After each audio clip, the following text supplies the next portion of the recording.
దగ్గరే చెప్పారు మన కప్పు ఇవ్వరా అనేసి చెప్పారు. మేమిద్దరం కూడా మాట్లాడుకున్నాం. అందుకనే మీరిద్దరు ఇక్కడ ఉన్నారు బయట. ఇప్పుడు నాకు ఎందుకు కప్పు? నేను అన్నది నిజమే కాదా? నిజమేకా ఈ టాపిక్ లేదు ఒకే ఒకటండి నా అభిప్రాయం చెప్తా. ఈ క్వశ్చన్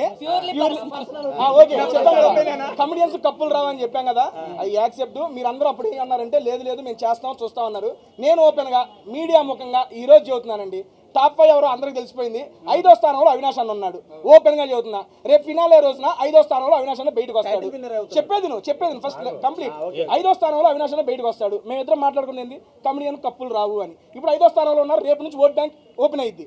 మీరు నిజంగా ఆయన ఎంటర్టైన్ చేశాడు, ఆటలాడాడు, టాస్కులు గెలిచాడు, అరే కమెడియన్కి ఛాన్స్ ఇవ్వాలరా అని మీరు అనుకుని ఉంటే ఏమండి గెలుపు అది నేను మాట్లాడతా. మీ ఇష్టం వచ్చినా గెలిపించుకోండి, ఒక 2 స్థానాలు ముందు తీసుకురండి. సీరియస్లీ చెప్తున్నా. అప్పుడు అరే మేము అన్నదానికి మీరు అందరూ యాక్సెప్ట్ చేశారు. మీరందరూ అంటే నాట్ ఇన్ ద మీడియా వెనక చూస్తున్న జనానికే చెప్తున్నాను.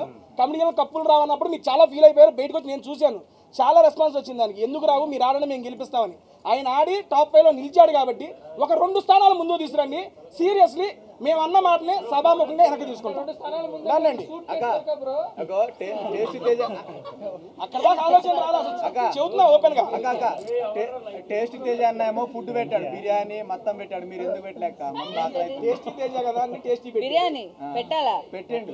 వండి పెట్టారు అంటే నాకు తెలియదు అన్నీ ఉంటాయని. నేను హ్యాపీగా ఇంటికి వెళ్ళి పడుకుందాం అనుకుంటా. అంటే మన పృథ్వీ అన్నాడు టేస్టీ తేజ ఫుడ్ నచ్చింది మాకు అని చెప్పాను. ఫుడ్ చాలా బాగుంటుంది. నాగార్జున రోస్టింగ్ చెప్పండి. పోస్టింగ్ నేనేం చెప్పాలి? బాగుంటుందా? ఇన్ని సీజన్లు చూసారు, ఇప్పుడు ఎలా ఉందని అడుగుతుంది. చాలా బాగుంది. అండ్ అందరూ ఇంకేమైనా అడుగుతారా? సరే ఇంకేమైనా ఉన్నాయో చెప్పండి. ఎవరో ఒకరు బిగ్ బాస్ ఒక్కరైనా ఉంటారు. వాళ్ళు వెళితే ఎలా ఆడాలి అనే ఒక సలహా ఇవ్వాలంటే ఏమి ఇస్తారు? నేను ఎవరైనా బిగ్ బాస్కి వెళ్తే ఎలాంటి సలహా ఇస్తానంటే, మీరు ఎలా ఉన్నారో అలానే ఉండండి. ఒకవేళ మీ బిహేవియర్ ఎవరికైనా ప్రాబ్లం వస్తుందంటే మార్చుకోవడంలో తప్పులేదు. So physical task, all emotions చూపించడానికి ట్రై చేయండి. ఓన్లీ ఒక ఫిజికల్ టాస్క్ ఆడి కూర్చుంటానో, లేకపోతే ఓన్లీ ఒక కామెడీ చేసి కూర్చుంటానో, ఓన్లీ డాన్స్ చేసి కూర్చుంటాను కాకుండా హౌస్ మొత్తం ఉన్నన్ని రోజులు యాక్టివ్గా ఉండడానికి ట్రై చేసి ప్రతి దాంట్లో ఇన్వాల్వ్ అవ్వడానికి ట్రై చేయండి. మిమ్మల్ని మీరే ఎక్కువ చూపించుకోవడానికి ప్రయత్నించండి. డెఫినెట్గా వెళ్ళిన వాళ్ళు కొత్త పర్సన్ అయినా అలా ఏం లేదు. ఇప్పుడు నబీల్ ఏది అన్ని చూపిస్తున్నా.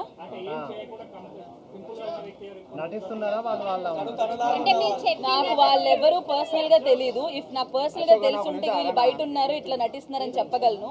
బట్ అందరూ వాళ్ళ పర్సనాలిటీకి తగ్గట్టు, ఎందుకంటే మనుషులందరూ ఒకేలా ఉండరు, ఒక్కొక్కరు ఒక్కొక్క పర్సనాలిటీ ఉంటుంది. నేనేం చెప్తున్నా అంటే ఒకవేళ అది ఆటకి ఇబ్బంది అవుతుందంటే మార్చుకోవడానికి కూడా రెడీగా ఉన్న వాళ్ళు వెళ్ళాలి. ఇప్పుడు మీరు మిమ్మల్ని అందరినీ చూసే నాకు చాలా బెనిఫిట్ అయిందని హ్యాపీ ఫీల్ అవుతున్నా. బికాస్ నేను ఫస్ట్ సీజన్కి వెళ్ళినప్పుడు ఎవరు రాలే, 4వ వారానికి. అంటే వైల్డ్ కార్డ్ ఎంట్రీ వాళ్ళు ఒక ఏంటో వెళ్ళాము లోపలికి, అది టేస్ట్ తేజేమో మా అమ్మ గారిని లోపలికి తీసుకొని వెళ్ళి అది కంప్లీట్ అయిపోయింది అన్నారు.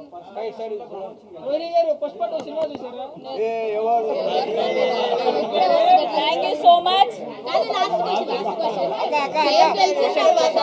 ఏం గెలిచిన తర్వాత హ్యాపీనెస్ ఒక పక్క ఉంటే శివన్ కి పాట వేసిన తర్వాత మీలో జోష్ రెట్టింపోయింది.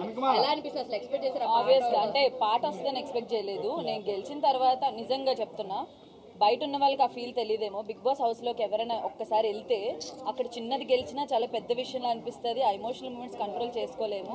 నేను పర్సనల్గా ఫీల్ అయింది కాబట్టి చెప్తున్నాను. ఆ శివంగి సాంగ్ వేసిన తర్వాత ఇంకా హైప్ వచ్చింది. అసలు ఎక్కడ లేదు. 2 లైన్స్ నిన్నేమన్నా కూడా అదేదో ఉంటుందో ఆ లైన్స్ వచ్చినప్పుడు శేఖర్ మాస్టర్ వచ్చినప్పుడు ఎలా అనిపించింది సాంగ్? కాదు ఫీలింగ్స్ ఆ సాంగ్ వచ్చింది, చాలా బాగుంది. చలో అందరూ వచ్చినప్పుడు బాగుంది. అండ్ మీరందరూ రావడం నాకు చాలా హ్యాపీగా ఉంది. Thank you so much. Thank you guys. Thanks.